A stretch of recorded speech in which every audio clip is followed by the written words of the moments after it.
Welcome to the Scene Snobs Podcast.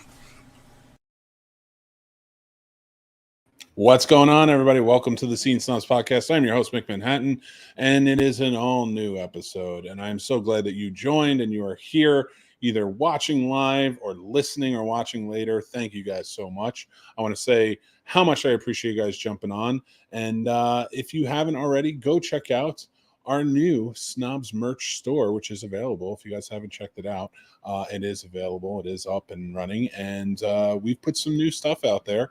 Movie themed stuff, lots of fun graphic designs and things like that. So go check it out. There's some cool stuff like right now we're doing Knuff is Enough. You a fan of do you hate the Barbie movie? Really? Yeah? Well, Knuff is Enough. Go pick up some Knuff is Enough merch. Or are you a fan of the Barbie movie? Can you feel the love tonight? We definitely have merch for everybody. That's right. So go check it out. It is available. But let's get started. This is the Scene Snobs Podcast, and I have a very special guest host with me tonight, and I am going to bring him on. Actor and producer, and he's got so many projects out, and I can't wait to get to him and talk about those and more tonight. We're going to really get into the acting art form, and that is the man, Chris Rhydings. Thank you for coming back to the show. Chris, welcome. Hi, how you doing? Hey, how are you, sir? Thanks for coming back on, man. I'm doing fine. Well, overall, doing good, I suppose. Welcome back, man. Thank you for joining in. Oh, thank you for having me. It's been a blast. Last time I was on your show, it was doing Real Combat. I have an 0-2 record. You do? Oh my God, you do have an 0-2. Well, Real Combat will be coming back, so hopefully we can get you back on and get you that one. I was like, it'd be nice just to win one. It's coming. It's coming. And we're actually opening it up more because we're going to bring back Real Combat, but now we're opening it up from not just defending a movie, but we're going to have different ideals. So like you can, we'll have episodes where you can movie versus movie or scene versus scene or, different aspects of movies. So it might be a lot of fun. Yeah, it sounds good. So, Chris, tell us a little bit about yourself. Tell us what you got going on, what projects you have out, and tell us about your career a little bit. Okay, so, sorry, a little tongue-tied there. Indie actor, been doing things for a couple of years now. Most people might recognize me from Bloody Summer Camp. I played the role of Terry as well as Devilface for numerous scenes, but I've been in other indie films, and I've been directing and doing a lot of sound work lately. And acting. I have like 13, 15 some odd projects coming up now. Yeah. Biggest one, some of the ones I'm most looking forward to particularly are Heavy Duty Man. We wrapped that a few months ago. I'm hoping that we'll have a trailer out soon. I play a big old asshole in that one. We got Head on the Writer's Block, where I'm directing my first short film. Editing it now. It's almost done with editing, and we'll go to color and sound and music and all that. And I start filming Wrestle Massacre 2 later this month. Very cool. Oh, nice. That's awesome. So you're getting ready for that project. And actually that kind of brings us into like where we're going with it. And let's talk about some of your projects along the way. Sure. Thank you. Going into this project specifically, what is it like? How do you, as an actor, this is your art form, how do you sort of get ready for projects like this? Especially you're saying it's Wrestle Massacre 2. I suppose there's a lot of wrestling in it. There will be a ad, yes. Yeah. How do you prepare for something like that? Is that something that they're going to help train you with, or is there a lot of stunt work that you're involved in? I would say some of that's a little bit 2D determined, depending on because we're also having like legit wrestlers in the film. So I'm figuring they're going to be doing most of the tumbling, even if maybe it looks like somebody else. But I actually have an amateur wrestling background from when I was in high school and middle school. So a little bit of a background there and some MMA stuff from when I was back in college. But in regards to getting ready for a role, it's practice, rehearse. Prior to starting indie films, I was more of an improv guy. I did improv theater for like a decade prior to really getting into film. But kind of when the pandemic hit, improv just kind of took a nosedive. So kind of got into the indie film world, and it's been fun, and I've been doing it pretty much ever since. But I have to practice my lines a lot because it doesn't come naturally to me like it does somebody else. So for me, it's a lot of rehearsing, but it feels very rewarding. I had a lot of fun recently. Like we did Crackoon, and I got to improv some of that, but I had all my lines down. So it's a fun blend when you can do it together. Nice. And so like with Crackoon, something like that, which is I'm assuming it's a parody piece of something like Cocaine Bear. So we'll say inspired. Inspired, sure. But like even then, like saying parody, for me, that's always been. I think that word has been sullied in such a way to mean that you're making fun of or mocking. Whereas, like, I feel like parodied could mean many things. Like, like as long as it means it's more paying homage to. Yes, I felt like when reading the script and when Brad Twigg of Fuzzy Monkey Films was putting that together, I felt it was kind of inspired in that respect. Be like, well, if you like Cocaine Bear, well, then you're probably going to like Crackoon. Be like, you just watch one, and then it's going to be like, oh, your next suggested film. Well, let's check that out. Well, thinking about something like that, clearly there's there's a lot of comedy and gore and that goes into something like that, a project like that. For you, is that a fun element? Like what kind of projects like a Wrestle Massacre 2 versus Crackoon versus maybe a more dramatic piece or something like that? Like when you're on set, what do you tend to gravitate towards? Well, I tend to get booked for horror films. I would be interested in doing some more dramatic pieces, but that hasn't really come up for me much lately. Sorry, my cat, he can't decide if he wants to get attentions or be on camera. Fair. That's all right. But yeah, it's, one of the things I particularly liked, Heavy Duty Man is probably one of my favorite films I've done because it is very comedic, but also just action, like a bunch of action. And I love it dearly. I am so excited for people to watch that one.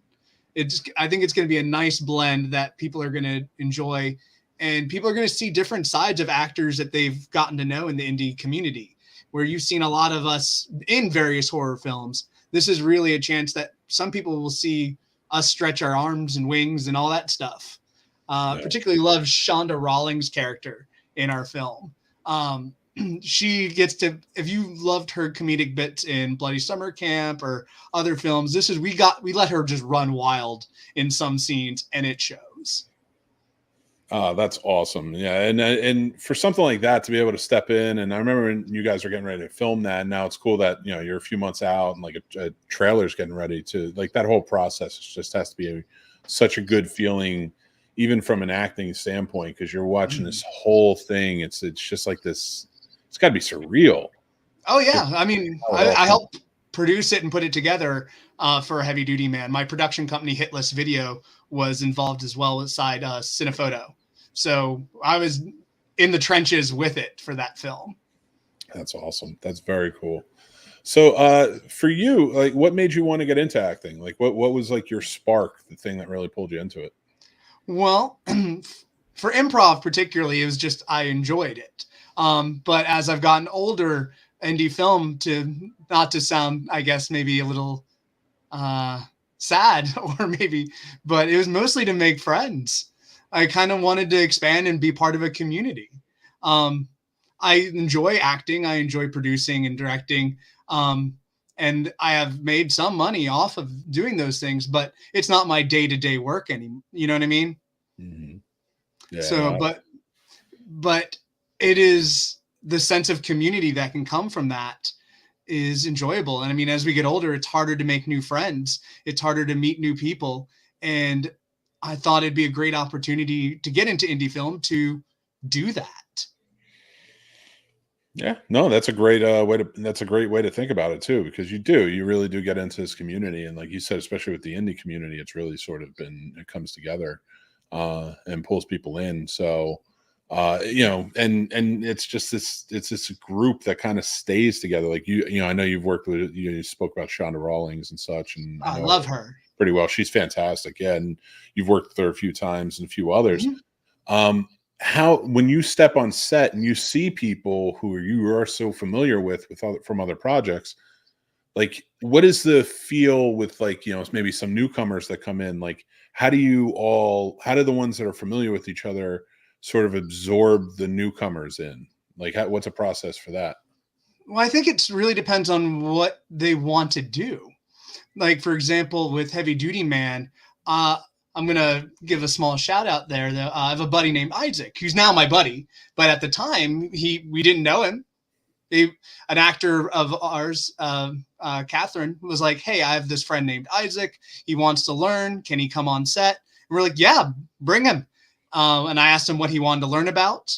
He wanted to learn about cameras. So I put him with our cinematographer. I was like, okay, this is Isaac. He wants to learn. If he is your personal PA, use him as you need. And he got in the trenches himself, and he's now learning about sound from Jordan Miller, and he's being put into the trenches and learning as he goes. Very cool. That's awesome. And it's cool that you got to do that too and be able to help somebody out like that. And that's the wonderful thing about independent filmmaking is, like, so many people, doesn't matter what their position is within that film, you can always learn different things, and everybody always has sort of a thirst of knowledge for doing that. So it's always fun. Yeah, he's doing great. Isaac has just started he did some sound for Head on the Writer's Block on Matt Burns and Jordan Miller's piece. So he's getting in there. I'm very proud of him. That's great, man. So let's talk about the industry a little bit as a whole, and kind of like what you see so far. Let's talk about from an acting perspective, and even as a producer and filmmaker in general. Right now we're in the midst of this writers and actor strike, with SAG-AFTRA and WGA and everything that's happening. I would love to get your input and your feelings on what's being asked about the demands that are being asked, how you feel about, like, what the studios are saying and doing in regards to this, and it being drawn out. Let's start there. I know it's a whole process, is a lot. Yeah. Well, I mean, when we look at it, SAG-AFTRA has there's a lot of things they're asking in regards to their contracts. However, there's mainly two big pieces that they're trying to option for. They're looking at changing how residuals are organized in regards to the concept of streaming, because the big streamers, Netflix, Hulu, Disney, don't share those metrics like television networks do, or companies that sell DVDs. Residuals are based on the concept of looking at presently DVD sales and reruns on television for the most part. When you look at streaming bits, since the big boys don't have to share that data, they can say it's really whatever they want. Actually, I watched a video recently where it talked about one of the actors from Stranger Things, which is one of probably the most popular show Netflix has put out, at least in my understanding. One of the actors on that, she noted that she was like, guess what my residual off of Stranger Thing was. And I believe this is the mother of one of the lead children. And noted other residuals she used to get from other shows and things on regards to TV. And it was like 3,000, 4,000 when it was normalized. Her check was about $300. Crazy. So a show that has over 1 million reviews on like IMDb and things like that, and probably way bigger than anything she's worked on before, $300. Yeah. And now, so for you though, like to think about that. So, like, I don't know which actor you're talking. I mean, you could be talking about Millie Bobby Brown. You could be talking about. No, I said the mother of one of the the mother of one of them. Okay, yeah. So I just don't recall her name at the moment. Yeah, so somebody like that, like, so and to talk about it from the perspective of, like, and this is more me asking than throwing it out there or anything. This is more, I kind of want to get a better understanding, I guess, is really where I'm going with this. So let's say the actor that you're talking about isn't on most episodes, right? So streaming, let's say there's about 10 episodes. Sure. And she's on maybe like 3 or 4 episodes per season. And the residuals. So do you think in a situation like that, like, what percentage should they be working out for some? Now, I'm not saying $300 even for that is incredibly low for as much as that gets rewatched. So no argument here with what's happening. This isn't really an argument. This is more about like, in your minds, like for what they're asking, like what is a livable, like for you, if you were in that, like a residual in a situation like that for maybe background players who, or not even background players, but like the players who are, not in the first 5 spots of the call sheet. Okay. What's a good sort of percentage, or maybe not percentage, but like a livable area to go with in terms of pay? So how I would look at that is, let's look at SAG-AFTRA's health insurance policies. So SAG-AFTRA requires that in a year, one fiscal year, you have made over at least $26,000 via your acting gigs. $26,000. I would say in most areas, $26,000 is probably not a livable wage, but that is the requirement. Now we look at the whole group of SAG. We look at the membership, which is not just $1 million actors. We're talking dancers, stunt actors, voiceover artists, and things like that. When we look at the data, 87% of the SAG-AFTRA members do not qualify presently for their health insurance. So I think what is at least a respectable piece is that we look at how we can make that metric that these individuals can still afford their rent, their health insurance, things like that. I don't think, because you're also looking at the images used in perpetuity. That you've filmed them, that film is now going to be seen decades longer, maybe, until it's forgotten by the mists of time, so to speak. I mean, people still watch Nosferatu in black and white. So you're talking about someone's image being used pretty much forever. I think that's worth something. I agree.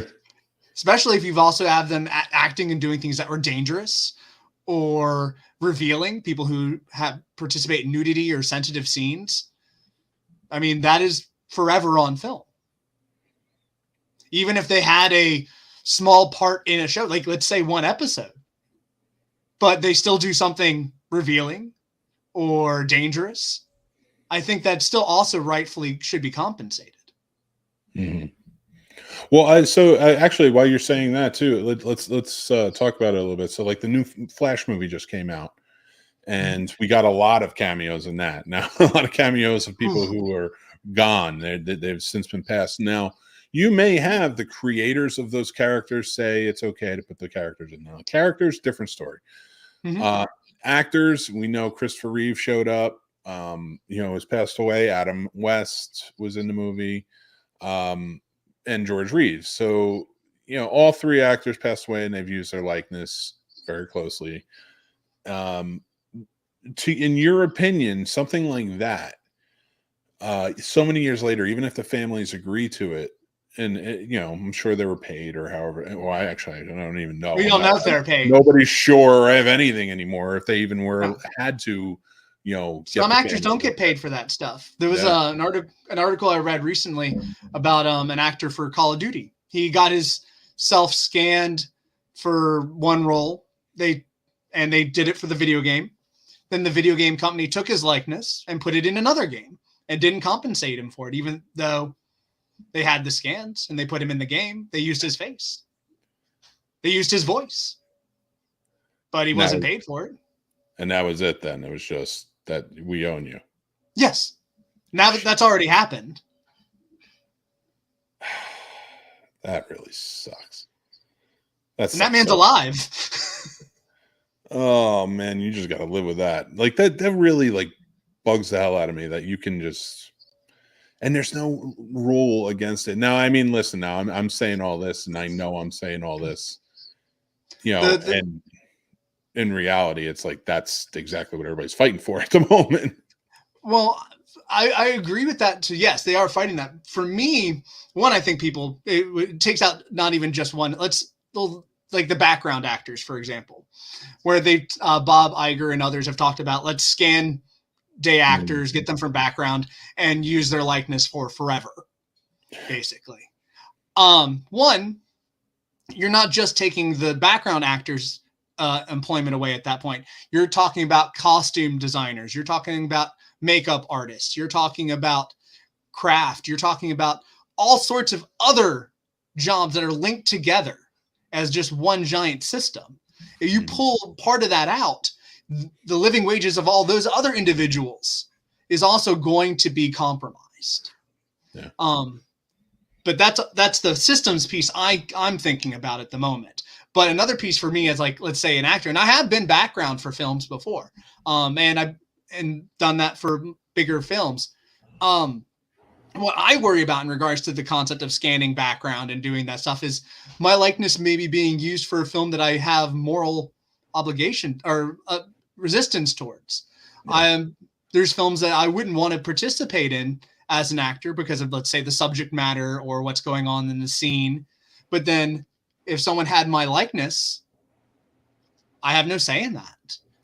Maybe they use my likeness in something that I find insensitive or against my core beliefs. I could be in that scene and not have a choice. Yeah. Yeah. And unfortunately, in situations like this, how it always seems to go is we just press and press. Well, I say we as human beings, but like we press this as a business until something happens, something catastrophic happens. And then we end up with a lawsuit, and then you have to start looking at it and start changing things, unless these strikes actually go through and hopefully can change some stuff up. But I agree with you. These backgrounds, what they're doing to the background actors and things like that, and changing up and shuffling around the idea of how an actor works and how an actor gets started in this business. That is ridiculous. You're destroying the fabric of how this goes. Like, you're basically telling us you want to start. What do you want to? You want to just basically wipe the floor and like wipe out everyone? Yeah, that's a lot of people. Those day jobs are for a lot of people out, especially out in Los Angeles and like in the big cities. So they like make their connections and make it's a network. Yeah, it's a big network opportunity. You're meeting people, you're talking to people. Maybe you're sitting waiting to be called in for that one scene, but you have about 6 other hours in the day and you're just sitting at a table. Well, you're meeting the other actors, you're meeting the PAs, you're meeting people from the sound department that might be on lunch break. Mm-hmm. Or maybe there's a producer who's doing check-ins. Like, there's a lot of opportunity to network. And those will all be gone. I think you also pull away learning experience. Yes. Being on set, doing things like that, and not just for the actors, but like you said, for everybody. Like take away so I don't think people realize how important craft services is to a film set. It's so important. And not just having food on set, but having the people who take care of the food and take care of you on set by having it ready, laid out at all times, so you are always taken care of, so you can just do your job. And it's amazing. And when you have, and I know the argument for anybody listening or watching is going to be, well, if you wipe out all those people who are extras, then you don't have to have that big thing. But I'm coming around. You will. But when you have these big things and you have this big background, scenes with a lot of people involved and things like that, your craft services, that's your lifeline. They're keeping all of those people happy. It ain't anybody else. It's your craft services keep those people happy for the 8, 10, 12, 15 hours that they're there. Oh yeah. And that's so important. And you want to kick them out? You want to take money out of their mouths? And they don't have a union ready to go. No. It boggles my mind that so much of what's being asked now, and it, not only does it boggle my mind that so much of what's being asked in the strike currently is not unfair. Like, I've seen unfair things asked in the past. I think we all have in any strike, you know, and I'm not saying that it shouldn't have been asked, but you always try to ask for more than negotiate. This is something where their demands really isn't a back and forth. It's just like, all right, this is decency. Yes, it is job protection. Yeah. Really. And it's like, we're here. And the funny thing to me is, like, the actors have always caught a lot of crap for what goes on. And now I don't take anything away from that, because a bad performance can ruin a lot of things. That's true. But how often does the bad performance ruin a lot of things? Like, we can watch a lot of movies. How often do we really go, it's the performance that did that? Yeah. It's kind of like, the editing or the sound or there's other factors. Yeah, I told, I forget who I was talking to not too long ago. I was on a show, and we were discussing acting, and we're discussing, big movies like Oppenheimer versus, like, maybe watching, like, indie movies that are like an indie horror movie that, they were reviewing at the time when we were talking about it. And when we were, the comparison of acting is what came up. And I was like, yeah, but you got to look at it like this. Like, and my comparison to that was, when you're seeing Oppenheimer, that's like going to see the Yankees play. Yeah, that's a fair assessment. And when you're going to see some of, like, these, like, really low budget indie, maybe a horror movie or whatever, mostly it's horror that kind of, like, really grasps the low budget indie hearts. And I think that's really why everybody kind of goes towards that and gravitates, because it's fun. Yes, I think people like to see the shock and awe, and they get various bits of nostalgia, because you look at the production value. Well, a lot of what probably is put out now on indie side is reminiscent, or has at least some heartstrings to things you enjoyed when you were younger. Great point. Yeah, no, I agree with you. And what they were saying was like, oh, it was terrible acting. And I'm like, is it though? I was like, when I watch those movies, I get the level of acting. So, like, and then I start comparing it to when I go to, I was like, I feel like acting is the only place you can bitch and moan about the level of the, where you're at. Like, we talk about A-list actors, B-list, C, D, all the way down. But I'm like, if I go see the Yankees play, I have fun. If they lose, that sucks. But, but if I go see a major league game, I have fun. If I go see a AA game, I have fun. I'm not comparing it to the Yankees. If I go see a barn game, I have fun. If I go see a little league game or a high school game, I have fun, and I'm not comparing it. And I feel like that's where people should be comparing things. Exactly. And I also think of that, like, when you look at indie film, you also can see the love those individuals have probably put into that film. One, for example, I recently saw, have you seen One of One by Absurd Productions? I have not yet. I want to. Okay. I enjoyed it. It's not a horror film. That's why I mention it. It's an indie film that's not a horror film. It does have some horror movie actors that you've probably seen in other things, like from A Nice Bloody Summer Camp Reunion, Michael McGlynn, Kay, Shonda, what have you. But it's different. And you could see how all these people came together and they're telling these stories. And they loved this project. You can see it in their faces. There's big smiles. And you can see people making an honest effort. And that's one of the things I really like about indie film, is that, yes, sometimes the acting is not, as you'd say, A grade, but you could see people smiling, having fun, and you could tell that this was a love letter for somebody. And I think that's also really important to consider when you're making reviews about an indie film on, like, IMDb or on Facebook or what have you, because there's a big difference when you look at indie film, is that the director or the editor or those cast, that's probably the last year and a half of their life that you're looking at. Yeah. They spent that time preparing, editing, making the film, coloring, sound, all of it. and then putting on like a presentation at, let's again reference One of One, where they did it in Winchester, Virginia. And it was a big show, and I had a great time at their premiere. But you could tell that was a big moment for them, where you make those negative comments about those actors, they're probably going to see those things because they're indie film. They're going to read it. You make a comment about Margaret Robbie, she doesn't care. She's never going to see it. Yeah. So I reference that to your comment about the major leagues to the little leagues.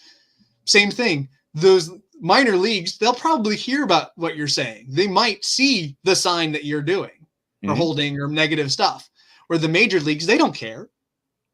They've already been paid. They're doing it. But the indie film community, they're doing this because they love it.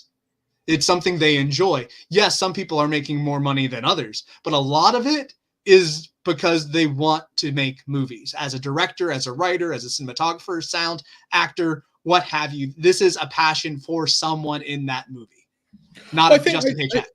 I disagree to an extent. I don't think like the Margot Robbies and this Cillian Murphys. I think they do it because of the passion. I think they love it. I think everybody making the movies, it's a passion, it's a love. But I do agree that when you're at that level and you have that money, that goes away. That fear of like, and I think that like when we talk about the strike and such, and everybody's kind of trashing like the really rich actors, and they're like, "What do you need more money?" And it's like, it's not for them. Yeah, and that's why I love your point about this, is because it's like they're speaking for the people you're not listening to, because the other ones are speaking too. Yes, you're seeing them because the news is covering them. Yes, and that's why they're striking with those individuals, because the cameras would not roll on the strike if you didn't have Jack Black there, if you didn't have other A-list individuals. This strike is for the 98% of individuals in SAG-AFTRA that aren't them, that aren't making $1 million, that are part of that data I gave you, where 87% of the members are making less than $26,000. The strike is for those persons. Yeah. Which I feel like any job at this point, like if you work for a giant corporation and all of the complaints that kind of keep coming out, 87% making less than pretty much the other 12, that's a standard in most big corporations. Yeah, like that huge percentage is not making as much as. But I wouldn't say 26,000 is even a big percent. Yeah, true, you're right. I mean, I'm talking about like even just that percent, like that huge majority isn't anywhere near making what these people are making. You're right. That's not even a livable wage. So on top of that, it's disgusting. You know, so like I'm pretty sure Netflix could cover those. Help, like, because SAG-AFTRA is contract. They make contracts. It's a 3-year contract, and it's meant to work with all the giant production companies and television producers. I think those companies that make billions of dollars can pay appropriate wages for actors and writers and everyone else in between. Personally, with the movies and TV shows that I'm seeing, like, don't get me wrong, there's a lot of great TV shows out there.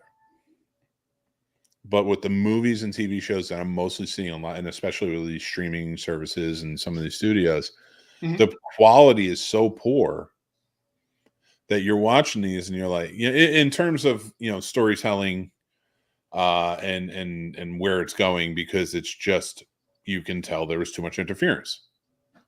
Like it's too choppy or too much going on. Like, and I'm talking about studio interference, not. Yes, a script by design. Like you have so many people saying we have to hit this demo, this demo, this demo, this demo. I need you to write your script appropriately. Nothing original. Everything we're complaining about. And I've been talking for a few weeks about franchise fatigue.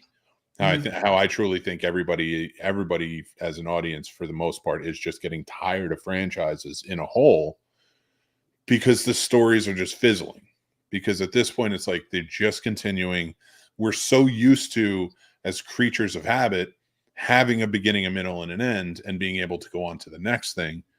With all of these franchises, we're not going on to anything. We're just continuing. They keep telling you, come out, come out. Now we're consumers too. So we'll keep going. Well, that's why they do it though, because it's a tested product. You came for Spider-Man, so you'll probably come for Spider-Man too. Oh, absolutely. It's not something they have to gamble on. It's not like they're making a remake of Bubble Boy and guessing if you're going to come or not. Yeah. Yeah, absolutely. You're 100% right. And but I will say this, look at the two products that have done the best this year so far. Technically 3. What would those be? One sparked a franchise. It arguably you could say it came from a franchise. Arguably, you could say two of them came from a franchise, but they've never been movies before. Okay. What would those be? Super Mario Brothers. Okay. Barbie. All right. And Oppenheimer. Okay. Are arguably the highest rated and critically beloved, and they're gaining the most momentum within money and such this year. And they're not franchises. Do you think Mario Brothers? Not saying they can't be. I would argue that Mario and Barbie are already franchises. But that's what I said. You could argue that franchises exist for them, but as movies, they're not franchises. So we don't take them in as movies. Are you sure? Because there are Barbie movies before this. This is just the first live action. Mario Brothers have also of it. I'm just saying there are Barbie movies. There are Barbie movies. There are Mario Brother movies. Okay, but it is an original piece written by an Oscar-winning, two Oscar-winning writers. It's not Lion King 2. I agree with you. So it's not that weird CGI Barbie movie that we get every day. Yes, that's just on Netflix or something. But it's this new original piece is what I'm saying. Is like everything else is a franchise that's been coming out. Yeah, so it's kind of like how the Chucky remake, where they had the cybernetic Chucky doll, or however, where I think they were called the Buddy or something like that. Yeah, something like that. Honestly, I would have rather them drop the Child's Play IP and that have been its own individual film. I think it would have done better as its own IP, because you would have had people unfairly comparing it to Child's Play and Brad Dourif and all that stuff. And like, if you just let it stand on its own 2 feet, which I think it could have, you might have gotten a better reception. What was that one that came out? Megan? Yeah. That's basically exactly the same thing. And it did. That one did like great. And now it's going to be a franchise. Our franchise. So you're right. So like you couldn't, and that's the thing. Like I don't mind if franchises are sparked or if we refresh or something. Mm-hmm. But and listen, Marvel. I understand Marvel's a train that's not going to stop. No. And I'm not expecting it to. Nor am I saying DC should just. Although the fact that they're not going to have any movies coming out next year is probably a smart thing. It does really help wipe the slate clean, probably. I think they need that. I think that's going to be their biggest thing, is like for them to completely wipe the taste out, just get out of everybody's like heads for a little while. It's just like, just be away. Nobody think about us. And then make them miss you. Yeah, that's legit. Overall though, like going into it and thinking about all of this and thinking about, I think these big productions that are taking so much money also take the abundance of jobs. Yes. How can you have, I don't know, 200 productions a year at, let's say, 5 studios when you're spending $250-300 million on one movie? Yeah, there's no need to spend that type of money at movies. No, it's ridiculous. It's overkill, and it destroys. I think it destroys. You put too much into it. Now you can get some good movies out of it. There's some things I really like that came out within these franchises. But if you ask me honestly, do I need this? No. I don't know. I'm right there with you. There's a few franchises I don't need any more entries. They could just stay over there. And it's like, if you're one good movie out of every 6 is what you're doing, I don't need I don't need the other 6. I don't need that one with the other 6. Like, we'll just leave it alone. Figure something else out. Let the writers write something new. Yeah, I would agree with that. I mean, honestly, I'd rather see remakes of movies that did poorly and get a new spin on them. Very true. Be like, oh, this movie bombed. Let's try it a different way. True. Yeah. Now, I mean, it would be an interesting one. Those are the ones you should remake. But I understand. Oh, it's a big gamble. I get it. I know, but it would be interesting. All right, I do. As we kind of wrapping up and getting towards the end of the show, I do want to talk about one more thing, and that is the use of AI. Yeah, we haven't really touched on that too much. Yeah, and that's a big thing within the strike and what's going on in the guidelines. And I want to get your feelings on it, because I've talked about using people's likenesses. AI is a big thing for that. What do you feel about that? So I understand using AI on a production sale. I mean, I know people who have used AI to help in regards to editing and helping of color and things like that. And I understand using it as a tool in that respect. I do think I see when I see it as a tool, but I don't think AI should be used to replace people. That's kind of how I envision it. Like, we've used products and machines to make things go easier. Yes. Instead of having people work a farm day in, day out, and they still do, but it's not hand to basket and things like that. We've come up with machines and things like that to help move things along. I understand doing that, especially using that for AI, like helping with color correction or sound, things like that.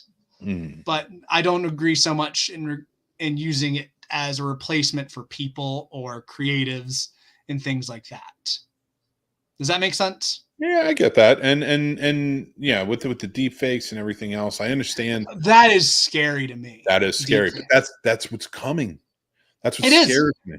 I had a conversation, I think it was with I want to say Rick Germain. Another indie actor, for those who don't know. He has a film coming out soon called Serious Profession that I'm looking forward to as well. But he brought up a point where he mentioned the concept of one day there being a way that you could replace actors with yourself. And so you want to replace yourself as Pierce Brosnan in a James Bond movie, pay $40 and this machine, you've now replaced yourself as Pierce Brosnan, running around exploding things. And it's on our phones. That's the craziest part. And it's the fact that we're just like, it's just out there. But it just, even thinking about it, like, so going back to like the Flash, what we were saying, using Christopher Reeve and yeah, we didn't finish that. Yeah, but like to go back to like the deep fake sort of conversation, that's, in my opinion, that's the same thing.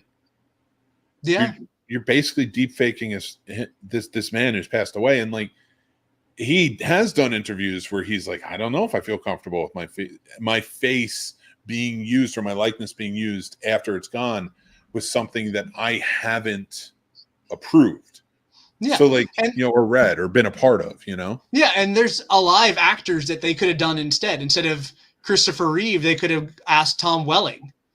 Yeah. That would have gotten similar nostalgia bits. Instead of using I believe a writer as one of the various flashes in the montage, you could have asked the guy who plays Barry Allen on television, either from the 90s or present day. You had various live person who are alive that have played those roles in the past that could have subbed in. Dean Cain, we could have used Dean Cain, or Terry Hatcher is part of the people from that. They're alive. We could have gotten their consent. Definitely agree with you. And right there, and that's what comes down to, is like, we're not asking, that's the problem. We're not asking those questions. We're not asking like, should we be doing this? And then saying, I don't know, it just doesn't feel comfortable. Let's go somewhere else. Yeah. And I think people are missing that. And I think that, this is where it bothers me. And it's the philosophy of it is, now the director had to make that choice ultimately. let's put him in the movie. And the producers, of course, even if the producers are shoving it and the executives are shoving it down his throat and saying, we want him in a movie, we want him in a movie. Somebody had to sign off. Somebody had to put their name on it. Somebody had to say this is okay.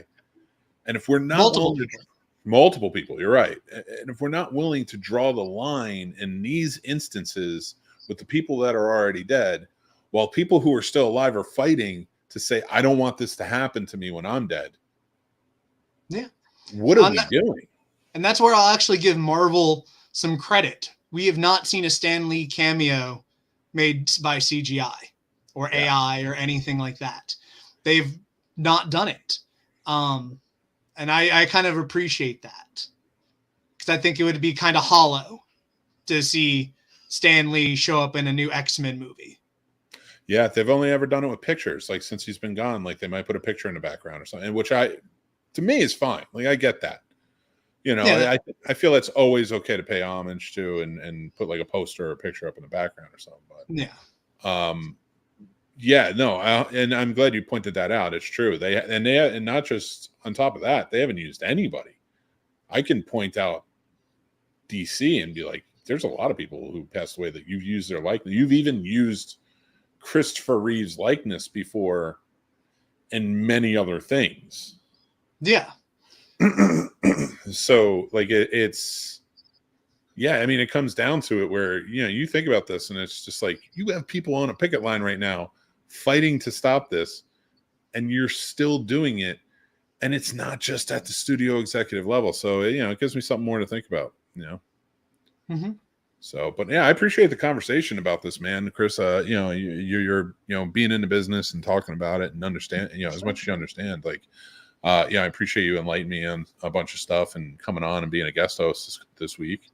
Hopefully you've enjoyed our conversation. The people who are watching at home and on television later or streaming on television enjoy it themselves. Absolutely, man. And well, you know, we'd love to have you back sometime and come back on. And guys, if you want to check out more from Chris and you know, see what he's all about and see what's going on with him, make sure to check out the links in the description below. And thank you, Chris, so much for jumping on and being a part of the Scene Snobs podcast tonight and being a guest co-host. And you are awesome. You can go check out. We're going to keep you updated on Heavy Duty Man when the trailer comes out for that. And we're going to keep them updated on all your projects as they come out in the future. I appreciate that. Thank you. We're hoping to have a couple things come out soon. I'm pretty sure Crackoon will be out before the new year. So awesome. Okay, cool. That's what that's what I'm hoping, but we'll see. All right. When you do, you let me know and I'll definitely make sure to promote it. All right. Thank you. I'd love to come back and talk about it. Maybe we get more of the Crackoon folk and do a big old thing. Oh, that'd be awesome. All right. Thank you so much. Or at least the Heavy Duty Man. I can definitely maybe pitch the Heavy Duty Man one. Yeah, I'd love to talk to everybody, see how everybody's doing. Oh, that'd be fun. All right, brother. It was great talking to you, and I will talk to you soon. All right. Bye. Take care, my friend. Bye. Guys, thank you so much. So let's get into it. So, you know, we've been talking about acting, and that got my, you know, I was so excited to have Chris on this week. And I knew with him coming on and him having the background of acting, you know, we were going to have a good conversation about everything that's going on right now and how actors are being treated. So, but it got me thinking about like what's going on in Hollywood and what's going on in movies and television. And, you know, I figure for Snobs Movie Summer School, let's talk about it. Who do we love more, the actor or the character? And this is, again, just that sort of philosophical sort of talk that we get into. The Snobs Movie Summer School helps us cover Snobs Film School, which is over on Patreon. It's a video series that we're starting up this month. Actually, our first video will be out, so you can go check it out. And that is where we're going to be more in-depth covering the side of filmmaking. I have over 20 years experience with filmmaking, you know, and from producing and from production assistant all the way up to producing, we, you know, just different areas, things like that. So I will be talking about I'll do a video series and we'll be doing other things as well. So go over to our Patreon.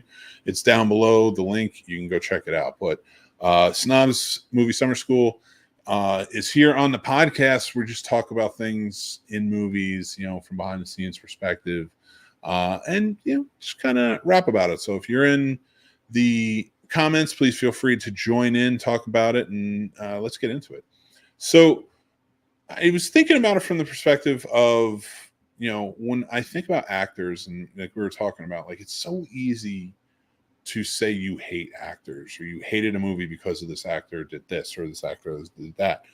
And is it true? Do we hate actors, or are they so in our face because of the paparazzi and because of all the magazines and the tabloids and stuff like that? I got me wondering, it's like, when it comes to the love of these characters, like, we have so many favorite actors, we talk about that, and very rarely do we say, well, I love that character. I love, I do have characters that I really do like, but it's not my first go-to. And I know when I have conversations with people, it's not their first go-to either. And I figured, kind of talking about it and trying to figure out, for me, is it the actor or is it the character that really is what I'm drawn to? So like and one of it that comes down to is like Tom Cruise. Tom Cruise is the same in basically every movie. He is Tom Cruise when you see him. Now, he knows this. He knows you're coming to see a Tom Cruise movie. There's not much acting that's coming to be a part of it and stuff like that. But he always puts on a really good show. He, having taken control as a producer and being part of that world, and really being able to formulate the script the way he wants, formulate the characters the way he does. We've seen that in movies like Top Gun Maverick and all of his Mission Impossible movies and things like that. We see him get to kind of dive in. Now, I will not take away that he is a good actor. I think he is a good actor. And I think he comes from a very good acting standpoint. Go back to a lot of his earlier stuff. A lot of his earlier stuff, he emotes quite a bit, and he plays a really good role. He has a lot of his idiosyncrasies that we are like, that's Tom Cruise, And I think that, and like so many other actors, he was so labeled by him, and then he started doing them so much, it became like, well, he's not a good actor. This all he ever does is movies. And it's like, well, no, that's an idiosyncrasy. That's different. That's part of his tics of how, what he does within his acting. Like, we got to not judge him for that. Like, if he runs in every movie, that's part of his process. Just like Brad Pitt carries something every time he's walking in a movie. He's always moving. He's always doing something. So my point being, with Tom Cruise, he is a good actor. Watch Edge of Tomorrow. Watch, Minority Report. Watch, I can give you a Few Good Men. You don't go toe-to-toe with Jack Nicholson in that scene, and you're not a good actor. Nobody's going to put you up against a lot of these. Paul Newman in The Color of Money. You're not a bad actor and go toe-to-toe with Paul Newman. It doesn't happen. He plays a different personality in each role that he's in, but he's still the same man. Like, we still get the same man in it. We still see Tom Cruise. You very rarely get those movie stars that really get lost into their roles, like the Daniel Day-Lewis's and things like that, the Eddie Remains and whatnot. James is here. Let's see what he's saying. There are plenty of characters I like played by actors I don't, and by actors I don't like. And there are plenty of characters I dislike played by actors I do. Off the cuff example, I'm not the biggest fan of Awkwafina. She's annoyed me in the past in just about every movie I've ever seen her, but I liked her in Raya and Renfield. I get that. I get why. Yeah, and I get that. That's a good. I've always liked her, but I understand where she's coming from. Like, I think it is. I just know people like her. Like her mannerisms, how she acts. So like, I get why people might think she's annoying, but to me, I think she's really like funny. Like, I think that's a funny way to be.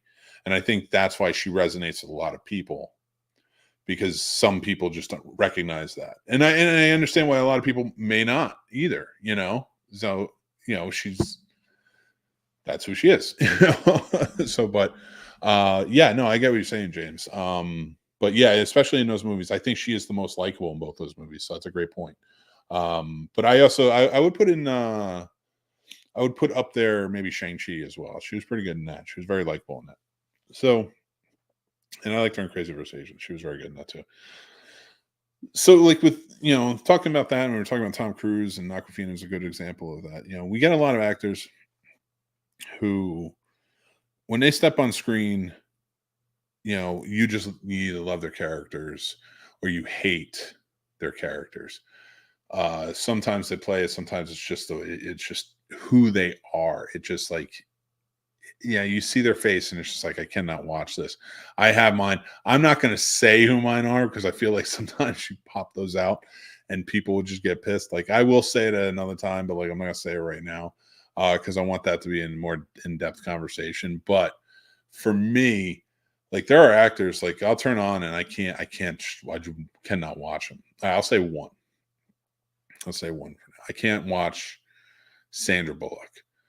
Now, I'm not saying I haven't seen her movies. Now, I think she's a good actor. I just can't stand certain things she does in movies. So her characters are all the same to me. She brings this personality to each of her characters, and I can tell that's her personality. It's who she is. So I just don't know that I would get along with her as a human being, but like, it's in each of her characters. Every single one, it's there, that personality trait that I just can't stand. And I'm not going to point it out because I don't want glass breaking for everybody. But it's just one of those things that like I can't watch her movies. Like, somebody will want to put her movie on. I'm like, I can't do it. I've abandoned her new movies. Like, I just don't even really watch them anymore. It just drives me nuts as much. And so it gets me thinking, little stuff like this is like, do we watch the movies for the actors or the characters? And I think the answer is easy. I think it's for both. I think what it really comes down to is we find comfort in actors because they, we've talked about this in the past in many different ways all over. People have always talked about this, but I think actors are somebody we look up to because they are somebody who are living a dream, essentially an American dream, the American dream. Like, they've made it, they've found fortune, success, the whole nine. They get to play pretend constantly. We love that, and there's nothing wrong with it. And they're living art, every day. We all love that idea of being able to do that and being able to do our art. So we appreciate actors in that way, but we also hate them a little bit for that as well. So I think when we find the ones we like, we stick to them. That's why it's so heartbreaking when we see them fall, when we see them go through something. And then at the same time, like, when the ones we don't like, when they're getting lambasted, dragged through the mud, we're giddy and we're happy. Now, on top of that, I think you can like characters separately. So like, if you don't like an actor, I think you can definitely like a character.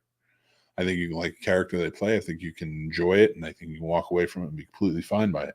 There are plenty of actors I just don't like, but I love their characters. Russell Crowe's another one.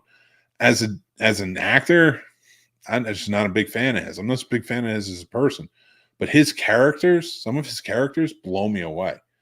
I don't see Russell Crowe when I watch his characters. I see the character. Like, that's another dude who gets lost in it. And it's funny because that's a guy who doesn't look like, not that he's not trying hard, but like, Daniel Day-Lewis looks like he actually like drank the blood of a sacrificed virgin to get into the character to be able to play it. So that way he's completely lost. And of course I'm kidding, but Russell Crowe just looks like he shows up on set in costume and just rolls and like does it. And he's still just as good. So like, it just blows me away how crazy it is. But my favorite actor, and I love every single one of his characters because they're so bonkers and absurd, is Nicolas Cage. I love it because every time I watch Nicolas Cage, I'm getting a different performance. Every single time I watch Nicolas Cage, it's a different performance. And to me, that's like the perfect meld of actor and character, because that dude is crazy in life. He lives the actor's lifestyle and then steps on set and he's a different person every time. Let's see what James has to say. I know everyone hates Jared Leto, but I saw Haunted Mansion recently, and he was really good as the Hatbox Ghost. Honestly, forgot it was him. I think people give him a lot of crap, but I think Jared Leto is a very good actor. And as I think he makes some very good characters. Again, does really well at acting. As an actor, as a big movie star, take him or leave him. I don't care. I probably like his music more than I like his acting, or him as an actor, as him as a person, or whatever. But as his characters, he makes some good characters. Not all of them, but not Morbius, but he makes some good ones. But yeah, that's so to me, like, talking about the philosophy, I think you have to marry the two. Like, you really have to really get lost in it. Like, you don't have to like an actor to like their character, but you can get lost in this stuff. But if you really, and you don't have to like a character to like an actor, vice versa. So I think we all know that this isn't anything new. But when it really comes down to it, these actors, who do we love more? Do we love the characters, or do we love the actors more? I think it's both. I think we both like them. We love them both. Maybe not both of them. Maybe it's not mutually exclusive when it comes to both the character and the actor of a certain person. But I think you can just love both for different reasons. Like, we love Robin Williams and we love all of his characters. That's probably the only guy we could say that about. But there are ones where you're just like, I hate this guy and I love all his characters, all his movies. They're great. It just really comes down to, when it comes to actors and it comes to characters, we need to remember that it's on tip of my tongue now. I'm doing a podcast, so it's on tip of my tongue. I completely looked out because I looked at the board I wrote on earlier. When we look at characters and we look at actors, we have to remember that liking them doesn't necessarily mean pulling out of the movie. Like, it doesn't pull you out of the movie. Like, the actors get lost in it. And I feel like I'm getting convoluted and lost in this conversation because I'm in a maze. Fact of the matter is, these actors tend to get lost, is my point. They tend to get lost in their own movie stardom. John Wayne's the perfect fucking example of it. So let's get a little angry because I got lost in my own labyrinth of trying to explain this. John Wayne is a perfect fucking example of it. That dude was a fucking actor when he started. When he started, I dare you to go out and watch some of his movies, his early movies, and say he wasn't acting his ass off. Watch The Searchers and tell me that guy wasn't acting his ass off. He was. And then he became John Wayne.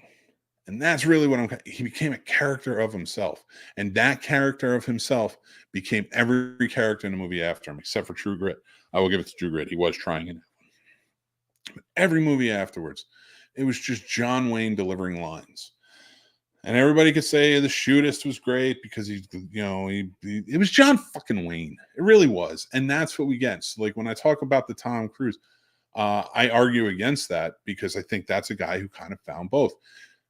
But because he controls the scenario and he realized, like, this is what people were coming out to see, but you still get different performances in his movies, and that's what you need. Then you get the actors who get completely lost in their characters and they're different every single time.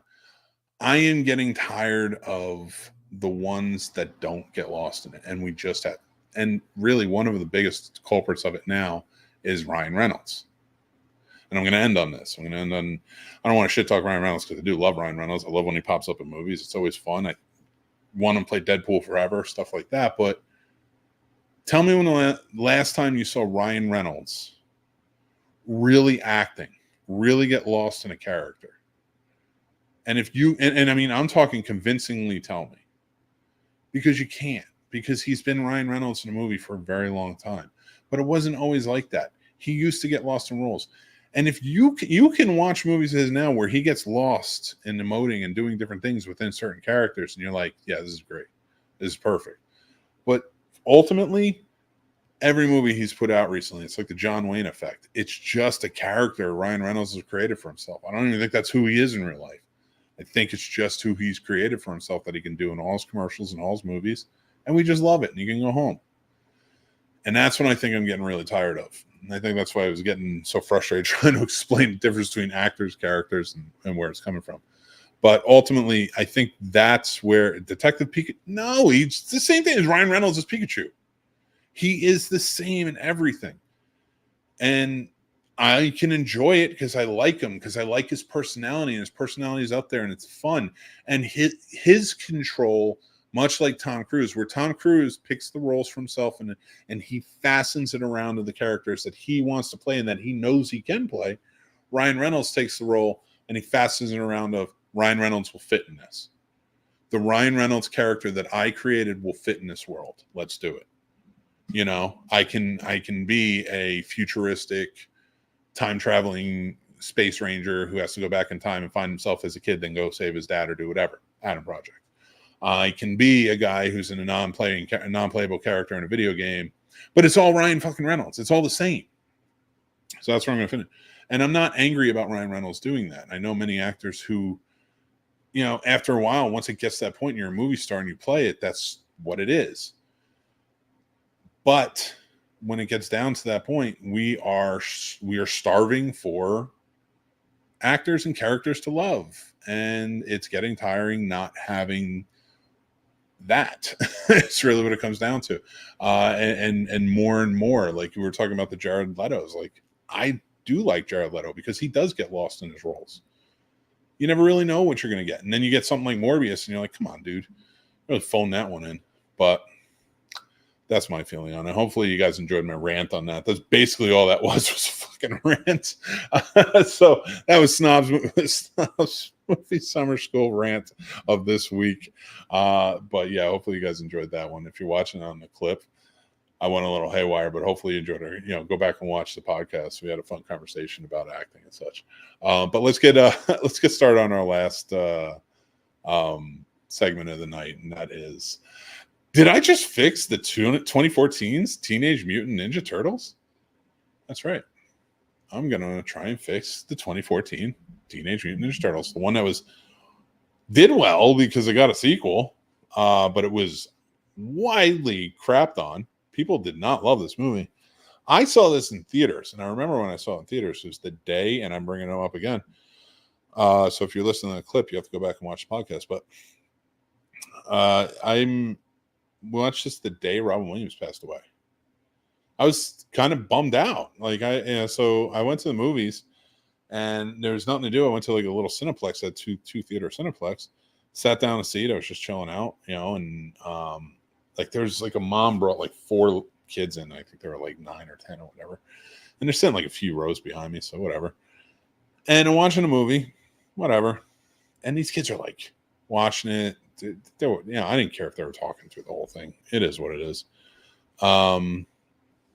So as we get through and we finish this movie, and I'm like, what is this? Like, what did they just make? What did I just witness here?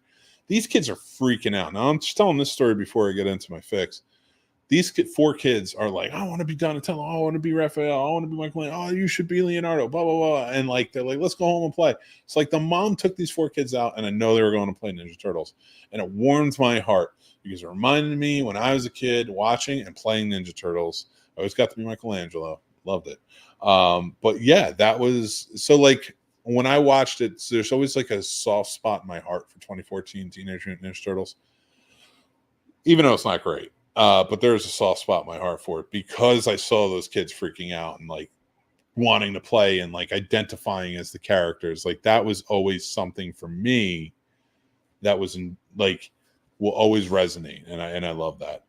James asks, which is worse, TMNT 3 or TMNT 2014? I will say 2014. I'll say 20. Probably 2014. So, all right. 2014 Teenage Mutant Ninja Turtles was a reboot. A very gnarly CGI reboot where live action and CGI, where the 4 turtles really don't look like turtles more than they do look like mutant green things, passing themselves as turtles. April O'Neil, of course, is played by she is of course a news channel reporter, Channel 6 news reporter, and she is played by Megan Fox. Shredder is in it. Willem Fichtner plays the Shredder's right hand man. in the movie, Sash or whatever his name was. I'm not even going to go over the names on this. I just had to sit down and watch this movie, and it is not great. But the whole premise of this movie is very sweaty, and it's too convoluted and too much craziness going on at any given time. So the Shredder, and his buddy, played by William Fichtner, run this company, which is not TGRI, or is TGRI. They kind of touch down on it, but they don't really touch down on it, and then it kind of get into a weird place with it. It's like Sachs Industries, but so they would test, when April's father was young, he was a scientist that worked for Sachs Industries, and he and his partner, who was William Fichtner, would test chemicals on small animals and things like that. And 5 of them were Splinter and the Turtles. And April would hang out there. She loved them. So when there was a fire in the lab, she saved the animals and set them free. They had the ooze injected into them, so they became, as we know, the Ninja Turtles and Splinter, the rat. The ninja rat and turtles. And now, as the rise of Shredder and the Foot Clan are coming through the town, she is investigating this, and she's leading it back to Sax, because Shredder and Sax are teamed up, and she's trying to connect with Sax to let him know, like, Shredder's out there, the Foot Clan's doing this. And as she meets the Turtles and starts to become familiarized with them and who they are, and Splinter, Shredder realizes, and Sax realized that they realize how freaking convoluted this movie is. They realize that she knows who the Turtles are, and they were part of this Project Renaissance, as they call it. That's why they're named. Stupid. That's why they were named after the Renaissance painters. And freaking Job is in the movie too for some reason. He's our camera guy. Will Arnett, because he, whatever. So this whole thing happens where basically it sucks. It just sucks. They didn't do it right. They tried to tell a bigger, more fantastical tale than they did in the original. You want to get this right? You want to fix this movie? Tell the same tale. It doesn't have to be exactly the same, but fucking formula. Why do we need this big corporation? We have TGRI. Fine. It can be a faceless corporation. Why does Shredder have to work for it? All right. But if you want to tie them together, or you want Shredder to be the boss, make Shredder the boss. Show his face. But he likes to moonlight with his ninja clan. Fine. Fine. He's controlling Sax. But in this, he was barely even in it. Shredder was barely even in the movie. It was ridiculous. This whole thing was just sweaty and annoying. And then even when he wasn't even really fighting. He was in this big mechanicalized suit.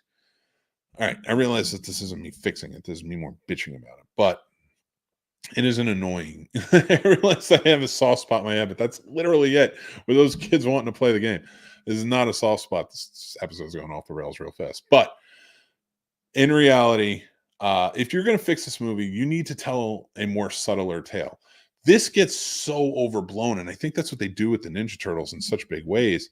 And I don't mind in certain times. I don't mind in the cartoons when they build up to like these huge epic things that happen, or these movie events that happen, because they build up to it. When you have your first movie and it blows up and it's this huge thing, it's crazy. If you don't keep it neighborhood bound, it's nuts. They're 4 mutant Ninja Turtles in New York City today. Okay, or even if you want to go by 2014 standards, everyone has a phone. Everyone has some sort of video or camera capability and can take pictures of them. You're not a ninja for long. You're not hidden for long. Sorry, Shredder, you're not hidden for long. Your Foot Clan's not hidden for long. Especially when you're openly just chasing reporters and such. It's ridiculous. And one of them is a cameraman. It's nuts. So if you're going to fix this, you need to bring it back down to a street level sort of movie.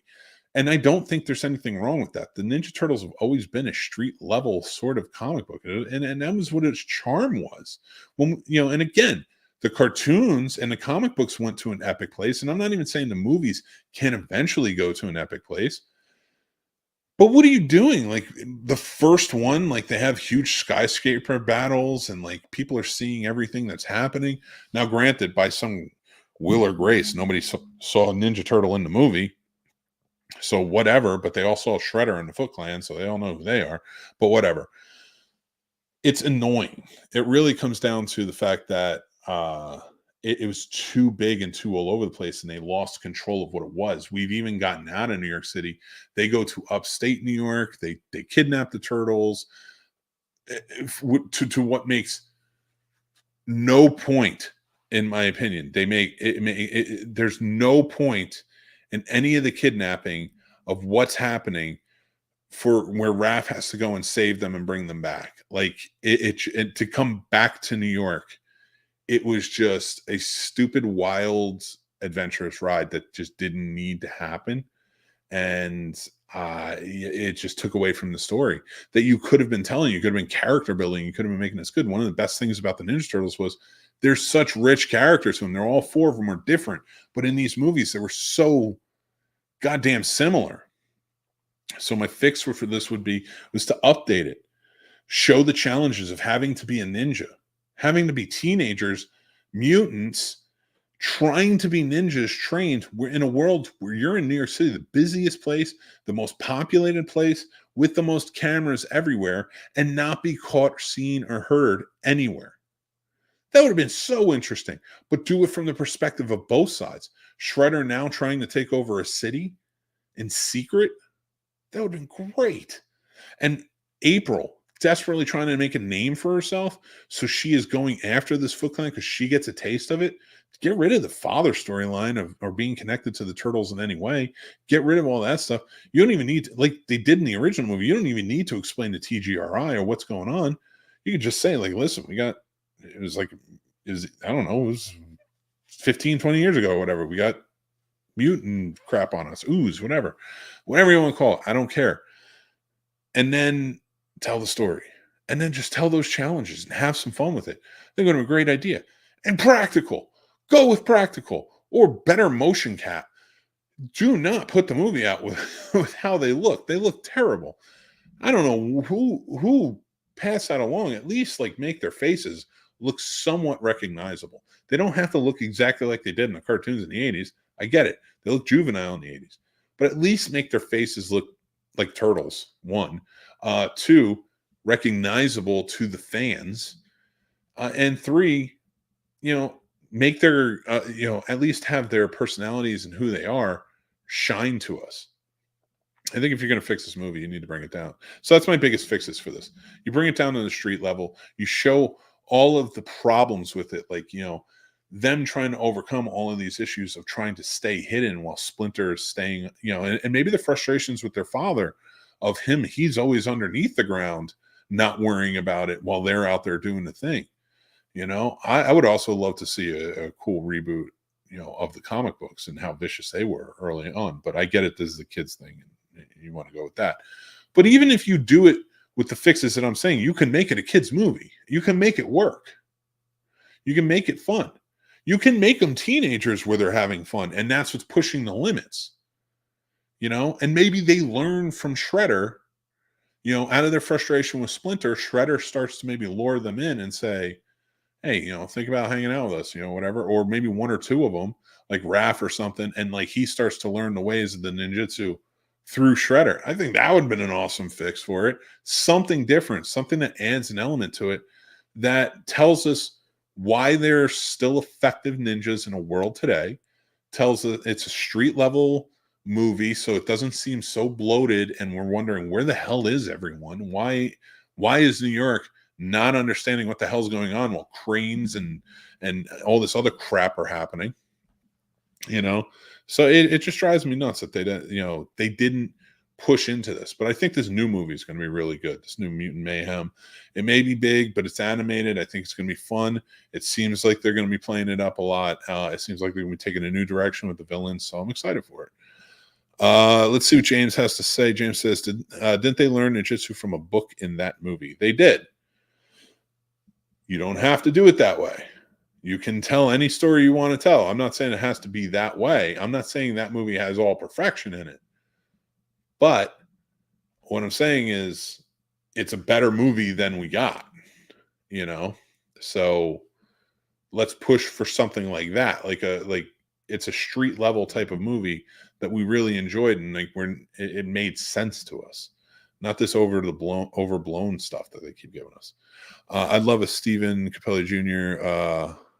Or someone who cares about the Turtles property to do a live action reboot.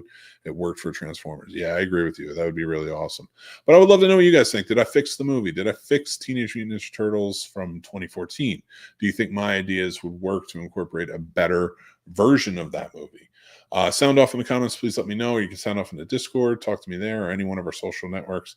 You can see all the stuff that we're on here at the bottom. It's all over the place. Go check us out. Follow us everywhere. We have links down below in our link tree and all that.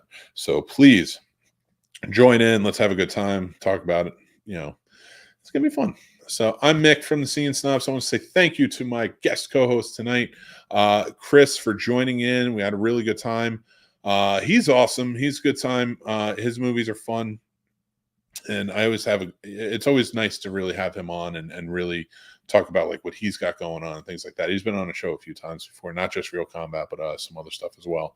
So go back, check out some of those old shows and stuff and stuff like that. But next week I have a very special episode planned, and it's going to be a lot of fun.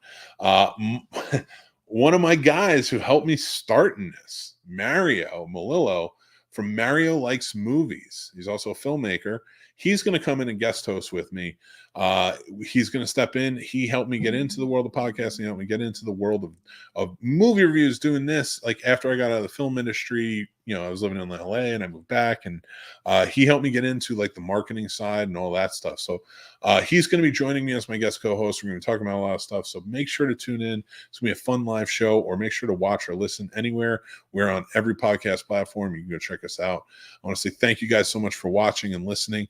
I am Mick Manhattan from the Scene Snobs. You guys are all awesome. Thank you again. Make sure to be kind, be cool, take care of each other, stay groovy, and I will talk to you guys very, very soon. Take care.